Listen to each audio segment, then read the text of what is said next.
Hey, hey, hey, my lovely people. How you guys doing today? It's Saturday, and guess where I am on Saturday? In the kitchen preparing some food. The food isn't for today, it's for tomorrow. So I'm just preparing it for tomorrow. So yes, how you guys doing today? How's the weather where you are? Sorry. Where I am, the weather. So I'm banging here. Sorry about the bang. I should have done this before I started recording. I've got some garlic and salt in a pestle and mortar, so I'm just turning it down to a paste to marinate the chicken that I'm going to prepare for tomorrow. Let me just finish this before I carry on talking, because I'm sure it's really disturbing for you guys. Actually, let me get some bay leaf as well. Yes, all right. So the chicken is marinated, is in the fridge now. Had to leave the kitchen because my husband today invaded the kitchen. He's got the speaker there. He's listening to a podcast and he's doing some domestic stuff. Not domesticated. That sounds so wrong, doesn't it? So domestic stuff and when I woke up this morning, because of my husband's behavior since last night, it gave me an idea of what to talk about today. And what I'd like to talk about is how is it to be married to an English guy, right? Because I'll tell you what gave me the idea. So last night I tidied up the kitchen floor, everything, put the dish in the dishwasher. However, there's some dishes I had to wash by hand. Couldn't put them in the dishwasher because they're not washable in the dishwasher. So I left them out to drain. I didn't dry them, didn't put them away. So when I woke up this morning, right, I went to bed before my husband did. He stayed up. When I woke up this morning, the whole kitchen was clear. Not even one spoon, nothing. He finished everything that I had finished. For example, there was a tray, a stainless steel tray that we baked some things because I tell you what we baked last night. We roasted some pork ribs already prepared with the sauce and everything. So just put it in the oven. So I couldn't wash that because the caramel really ingrained on the bottom of the roasting, so I just couldn't wash it. So I took the big chunks and I sprayed it with this spray, left it overnight. Everything, he washed that, every single thing, he did it. And this morning he was washing our shower cubicle. Now he's descaling the kettle. Yeah, so I thought, let me tell you what it's like to get married. Let me tell you guys what it's like to be married to an English guy. Right, and I looked at some topics for me to discuss. I searched in ChatGPT. I said, listen, ChatGPT, I'm doing this YouTube video and I like to speak about characteristics of an English guy. My husband is English. I like to talk about characteristics of him, and that's very extremely generalized. Some things, because like generalized to this point that too generalized to the point that that's to me is more from a prospect of a foreigner rather than being from somebody's within that community. So I thought, no, I just took the topics and I'm not gonna go through the content of those topics. I'm just gonna do the topics per se.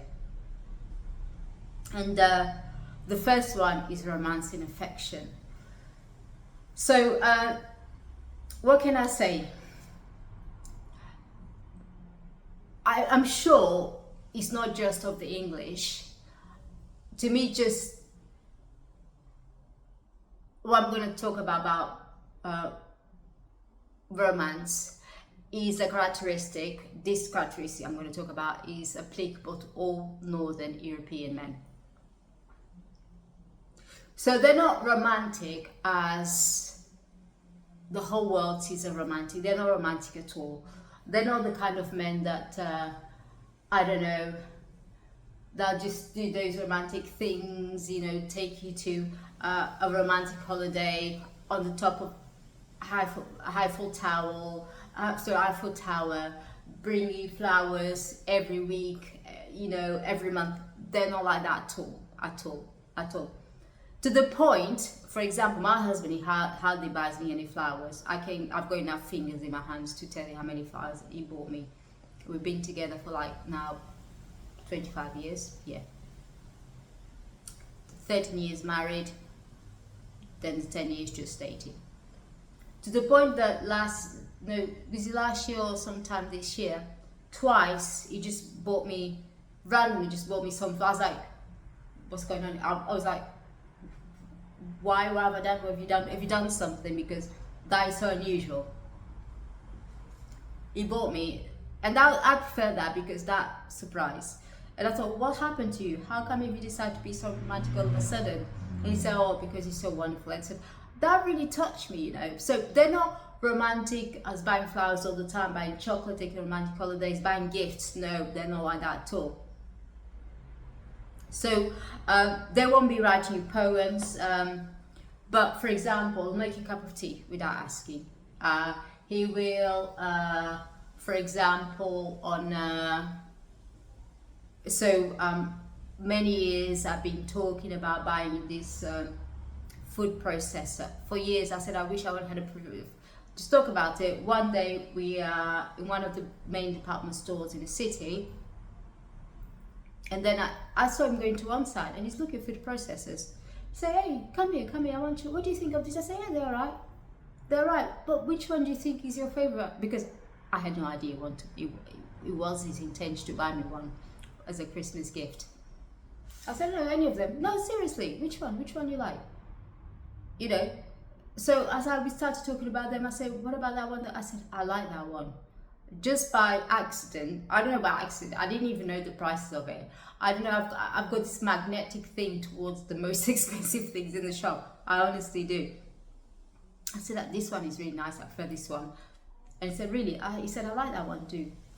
And they started talking, did they come with all the pieces and everything? I said, hang on a minute, are you thinking of buying this? He said, yeah, of course, for you. So those are the things that it's not romantic, it's not obvious. He won't be writing poems, he won't be buying gifts, he won't be taking romantic holidays, you know. So his romance is more like, I mean, so for example, the Southern Europeans, they appear to be a lot more romantic and more towards the romantic side. The things they do are amazing. I wish my husband's like that, but you know, you can't always look on the other person's grass is always greener, right? I'm sure it comes with these disadvantages as well. So with them it's more like practical things, practical kindness. If we go out for dinner, you turn to me and say, who's paying for dinner today? And it could be me end up paying for dinner, which is pissing me off. For example, in Portugal, the man would always pay for dinner, 100%. But yet, they may not tidy up the kitchen. They may not do the dishes. They may not take the bin out, the rubbish out. Do you see what I mean? There's give and take. So, on the Northern European, I'm not going to speak Northern European because I don't know what other countries like, but in my relationship, my husband is a lot more practical, you know. So he won't necessarily say I love you, but I'll fix something in the house. No, he won't fix something. He'll fix something for me. For example, if I ask to break this necklace, without even me asking, you'll fix it for me. That's their way of essentially saying I love you. Public affection as we age became minimal, a lot minimal. To be honest, it's always been extremely minimal, but as we got older, it became minimal. And to be honest, I believe it's rare to see couples when you get to a certain age and they show a lot of public affection, although that's not the case with Mediterranean, Southern European men. Affection all the time. So let me see what else. Oh yeah, compliments are rare. So rare, right? That whenever he's saying you look nice, that's a huge deal. That's a huge deal for him. And actually, there's something I've been noticing about it. He's never given me compliments, honestly. And then sometimes me when I was young, when I started going out with him, he's never given me compliments. That used to make me feel so self-conscious. I said, I'm not pretty, I'm not anything. And then I'll make some comments about myself. Oh, that girl, they're so beautiful. Oh my God, I wish she was beautiful as she is. He used to look at me and said, are you serious? Have you ever looked at yourself in a mirror? Like, you are an 11, she's like a 5. Let's not even compare. And oh, really? You never say anything about. I said, why do I need to say? You know, why do I need to go? For example, they're friends, and his brother used to, oh, my girlfriend, my. I said, you never say such things about me in front of me. Why? I know what I've got. I don't need to show off all the time. What else about romance? Oh yeah, lately when you wake up in the morning, he just looks at me and said, you are pretty, aren't you? He's been saying that more and more so lately. I wonder what he's up to.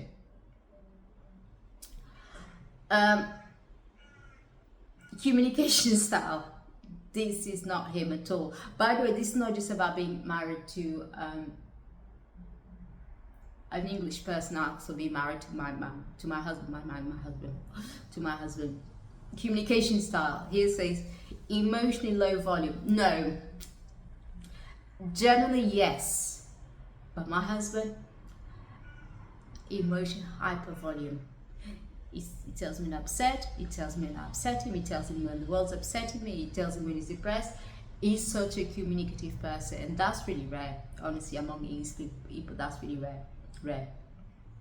But also, however, I've forgotten, because there are types of communication in the world which relates to religion, to culture, to also geographically, where you're placed in the world. So I know there's direct there's different types of communication. I even have a book upstairs which I should have picked it up before I did this video. That's what I always do. I'm all over Salvia, you know. Emotionally volume, you know, is 100% high emotional high volume. I'm the one who's extremely emotionally low. I'm extremely low volume communicate. Emotionally is extremely high. This is what I was going to get to. Where it says you have to learn to read between the lines. That's true. That is not true, because I say you have to learn between the lines. Me, as not being English, or even difficult for those not culturally English, those who were born here, but they not come from an English lineage. Because actually my husband told me they're not English, they're British, because that's what modern people are trying to confuse now. British English is also part of a ancient tribe. It's nothing to do with nationality. Nationality is British, and English is a tribal thing. Yeah? Sorry guys, I was called for lunch. Yeah, so we had lunch. So where was I at? Romantic. They're not romantic at all, per se. For example, if you go back to one of the stories when I said that we met some new friends, went out to have dinner with them, and then went to this place, had a bit of a boogie, etc. And I want to leave the place and come home. As I go home. Do you think you offered to take him to a taxi, walk him to a taxi? No, you didn't. That's what they're like. They're not romantic at all. He's not romantic at all. And I tell that to be true. That's true of every single English guy. They're not romantic at all. Not the traditional way of being romantic.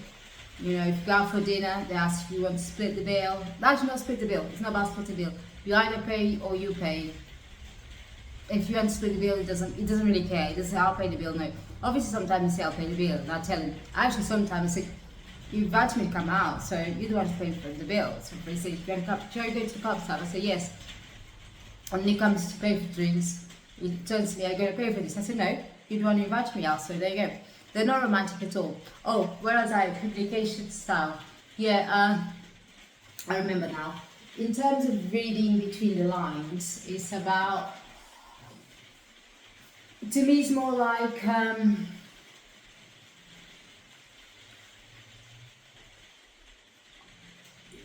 it's not just men, but English culture in general. If you actually part of ingrained in the culture, if you're genetically part of that culture, because that comes from generation, thousands of years of it being ingrained, that communication structure. So for example, if an English person says, oh, that's fine. Oh, no, what's the word? Oh, they say, oh, there's some things that some terms they used. Oh, I can use, that's fine. Me, in the past, I'll take that, that's brilliant, thank you. But no, to them, it's like, not sure. See what I mean? Those are the things I believe you should read it between the lines. What's the other one I remember? Let me get the book. Unfortunately, I can't find the book. I'm sure I lent it to somebody. I've lost so many books via lending to people and never to be seen again. But never mind. So let me give you an example, a perfect example. So let's say if you invite an English person for a meal at your house, you serve the meal. I did the meal. Say, how's that? I said, oh, that was nice, thank you.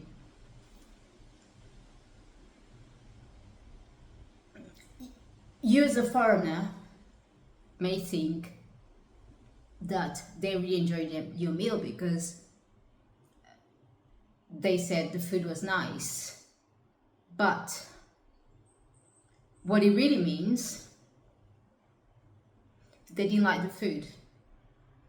But because they don't want to be rude to you, because you went through the effort of being their hostesses, you went through the effort of cooking for them, and they welcomed you out this most wonderful way, they don't feel the need to be rude. And at the beginning, at the start, I did not understand that. But now I do understand, because if you invite somebody to your house and they don't like your food, immediately start criticizing. Oh, how was that? Well, I didn't like it. I don't like this. I don't like that. Blah, blah, blah. How disheartening is that for you as a host who invites the guests at your house, went through the effort of shopping, thinking what to cook, tidying up the house, make the whole atmosphere really nice, and at the end, they start criticizing what you made for them. See, do you see what I mean? So that's a perfect example that I thought to use as I was looking for the book upstairs, and I couldn't find it. Sorry. Like I said, I'm sure I've lent to somebody. That's the communication thing. And another thing as well. Generally, since I've been integrating this culture fully integrated, even though I moved to this country when I was 15 years old, but I've been fully integrated in this culture for 25 years.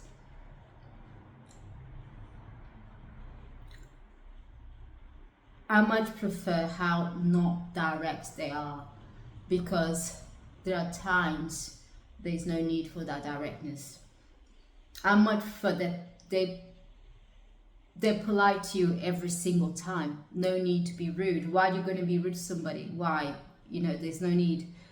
I like the fact when they bump into you, they say sorry, excuse me. They queue up. Anyway, so that's communication. Oh,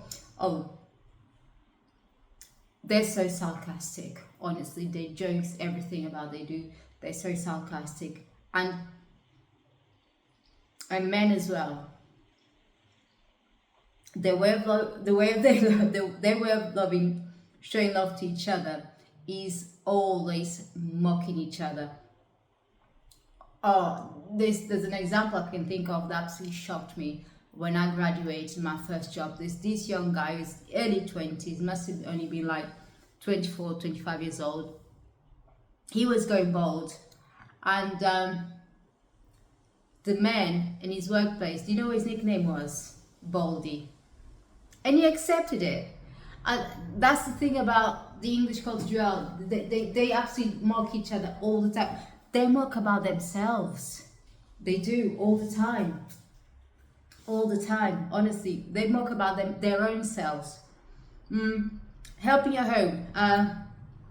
They do help. They do help. I moan about my husband not helping at all, just causing a mess. No, but when I look at the men in my culture, men in my family, my husband, honestly, he's top. He's top, to be honest, in terms of helping. Even though I moan about it all the time, that he doesn't help me at all. It does help. And not just him. What I've noticed, I know I'm not talking about Northern European men, but in general, Northern European men, they help a lot with the dishes, with tidying up,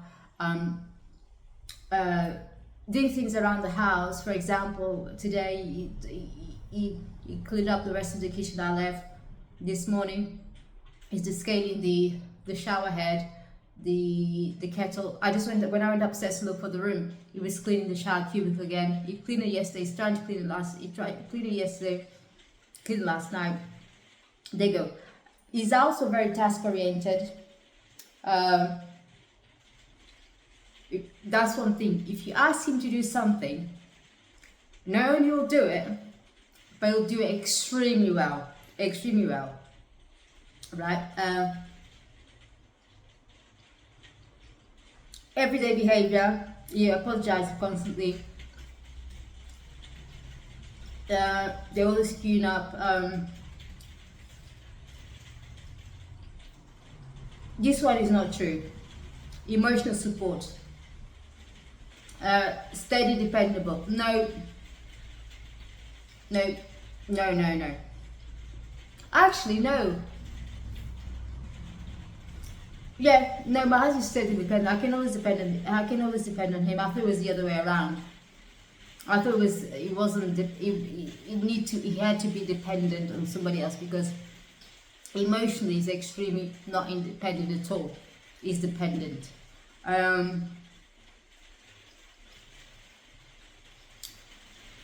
Social life, is not really a pub person. We're going to pubs lately because of me. Yeah, but I tell you what, generally English 100% pub people.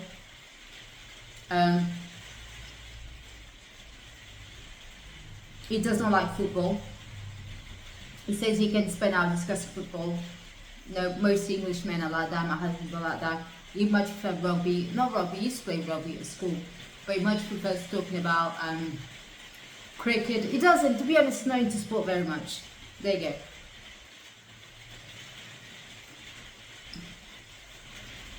That's the thing. Eating habits. They do not complain in restaurants at all. They eat. How's the meal? Very much, thank you. May I just serve the bill? They pay the bill. They will never return to that restaurant ever. That's a lost customer. And they pass the message on. If they say a bunch of friends want to go to that restaurant, they'll say no, that food there was rubbish, don't go there. Service was rubbish, food was rubbish, don't go there. That's how you lose their custom, because they don't moan at all, but they won't turn up at all.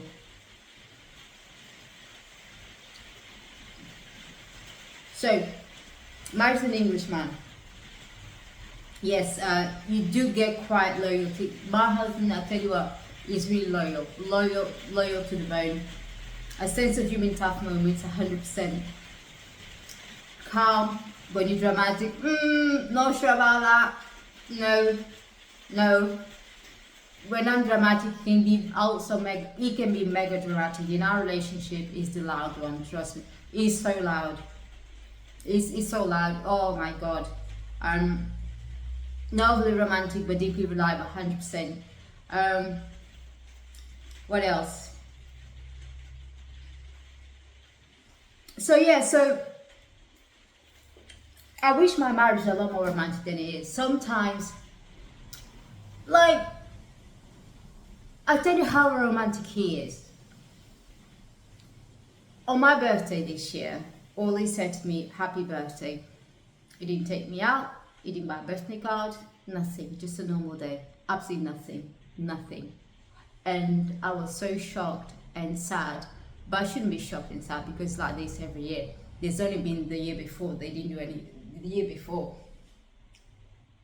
To be honest, was one of those rare moments when I woke up, I found some flowers, a card, and he said to me, it's your day today, let's do whatever you want to do. Whatever you want to do, my wallet is here, the car key is here, I'll be your driver, whatever you want to do. And that's such a lovely day. Last year. This year, nothing. Absolutely nothing. So much so for my birthday, I said, you owe me £170. He said, what for? My birthday present. Oh yeah, so your present, they just checked that I've got to write. I say, of course, if you don't buy me anything, I've got to buy them on your behalf. Yeah, so they're not romantic per se at all. Not even a bit. Not romantic. They are. It's hard to explain. They are in their own way. They are in.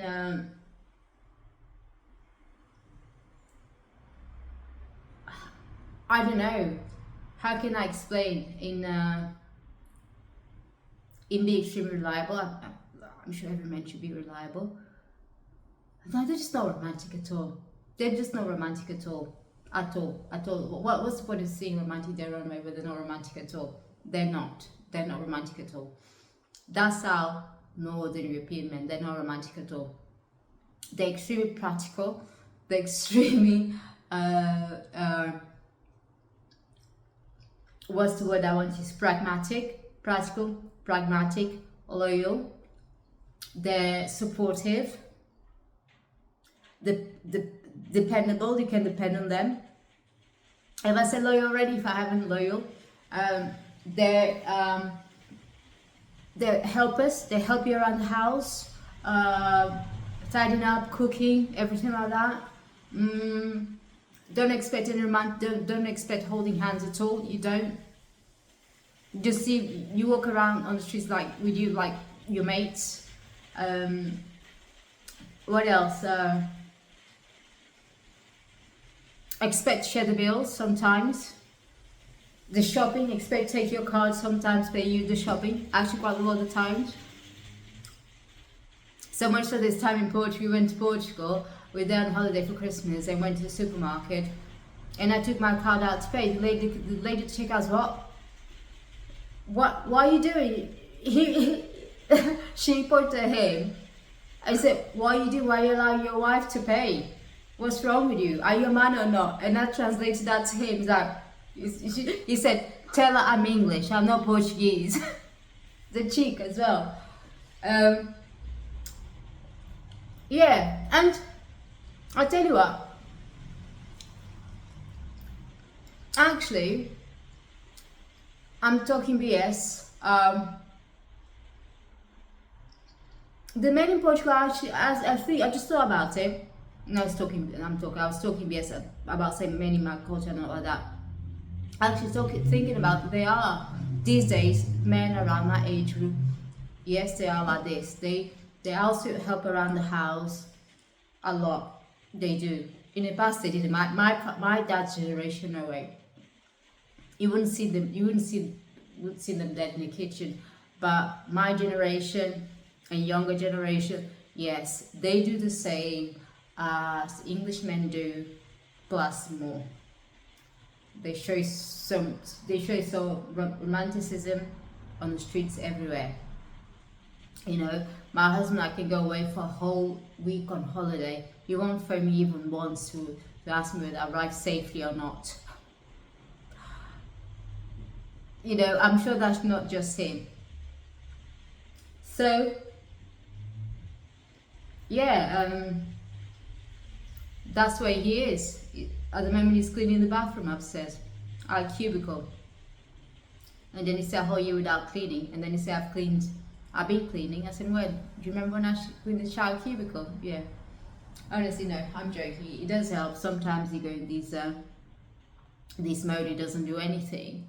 And actually, that's really good of him. So, I remember what else I want to say. If I don't know cook, if I don't know tidy up, he says, "Don't do it." He supports me, say, "Don't do it. Why do you want to cook for? Why do you want to stress yourself out? I've got hands. I can go myself, sort myself out in the kitchen. I can cook myself some food. Why do you stress now about tidying up? Don't worry about it. Who are you tidying up for?" You know?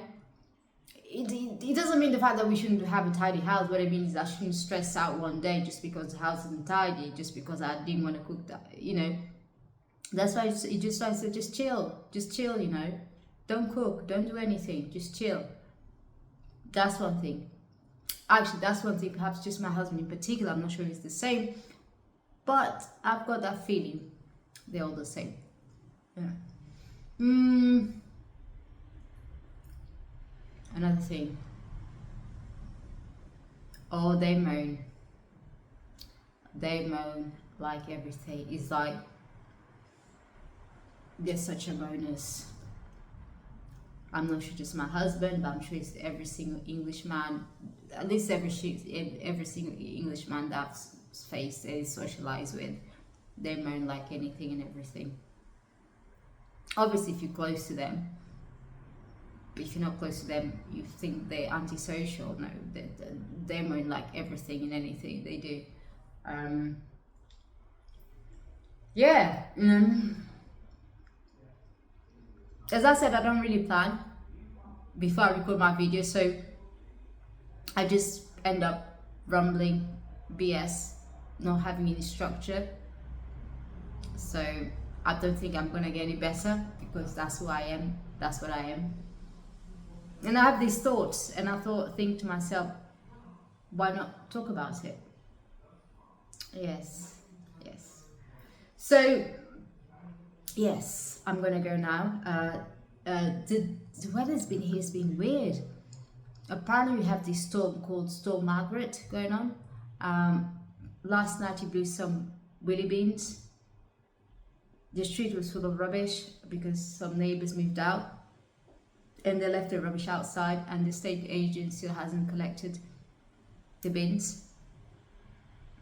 So on the way to somewhere where my husband went today, my husband said, "Can you phone the state agent?" And he said, "Can you put on loudspeaker?" So I put him on loudspeaker. The way he spoke to that guy, oh my God, I felt so sorry for him. He said, "How's that call?" I said, "Honestly, if I'd been that guy, I'll be crying right now." He said, "Why? Why is that harsh?" I just being honest, that's the second time I phoned him. The second time it's happened now, street people move out and then they come to collect the rubbish, and the wind just blows it, etc. I said, well, still, you know, I would have been left with tears by the end of that call. He said, "But it's not his fault." I said, "It's not his fault, but he's the one who's paid for it." See what I mean? Yeah, so we've had a bit of wind. A strange day today. Yesterday was really windy. And earlier on, when I turned the camera on to record, it was really windy. The trees are definitely blowing everywhere. And now it's kind of stopped. And the clouds open a bit for a bit of sun. The wind has been strange today. So anyway, I just waffled on. Again, rubbish all over the place. But that's something I want to share with you. What it's like being married to my husband. today and yesterday is lovely. Even though was yesterday I moaned about him, say what's wrong with him, da, da, da. It was lovely. Maybe it's me, my hormones, because as I said, I was in that time of the month. Yeah, yesterday and today's been lovely, absolutely lovely. Even cooked me some dinner today. Oh, yeah, I also cooked dinner last night. That was nice. Cooked dinner last night, cooked lunch today. I think I'm going to give, the more compliments I give him, the more likely he is to get in the kitchen and cook some food. So yeah. Alright then guys, have a lovely day. I'm going to go enjoy the rest of the day, which is, that's the time now. What's the time now? It's 5:20. Can you believe it? I'm gonna enjoy the rest of the afternoon and the evening with my husband. I think we're just gonna sit. Maybe I'm gonna sit in the living room. He's gonna sit in his office, and he's gonna come and join me in the office. That's essentially how we spend our evenings when we're not working. We spend some time together, chat, or sometimes we don't just chat. We just sit in the living room, each us doing our own thing. You know, perhaps because we don't have, well, we do have a TV, but the TV is not connected to the mains or Sky or cable or anything like that. Just a machine that's in the living room, and then we connect our laptops and watch Netflix or whatnot. So we might do that today. I need to see if there are any other new Korean series, because ones that there aren't any more for me to watch, any new ones for me to watch. I just keep now I've started going back to the older ones that I watched ages ago, because I love them. There's nothing else I love to watch. I'm sorry, but American films and series, they're rubbish, you know, and they're not original at all. They have zero creativity, lots of violence. I'm not interested in that anymore. So I just love Korean series. Yeah, so I don't know what I'm going to do for the rest of the evening. I may do some work for 1 hour or 2. Yeah, so yes, I apologize for the rubbish. Why I filled your mind with love rubbish for the past 40 minutes. Again, that's just a reflection of what's in my mind. That's me. All right then. I hope you guys are doing all right mentally. As I've said, if you're not, just go out for that walk. Go out for that walk, please. Do go. 5 minutes, 10 minutes. I didn't go for a walk today because I woke up, my husband and I got ready, had a coffee, went out somewhere. I can't tell you where, sorry, because otherwise the whole world would know, even though nobody watches these videos. But I don't want to jinx us. Came home. I started preparing food for tomorrow, and we started preparing dinner for today, and there you go. That's our day. So I didn't go for a walk today. I hope you do go for a walk today wherever you are. And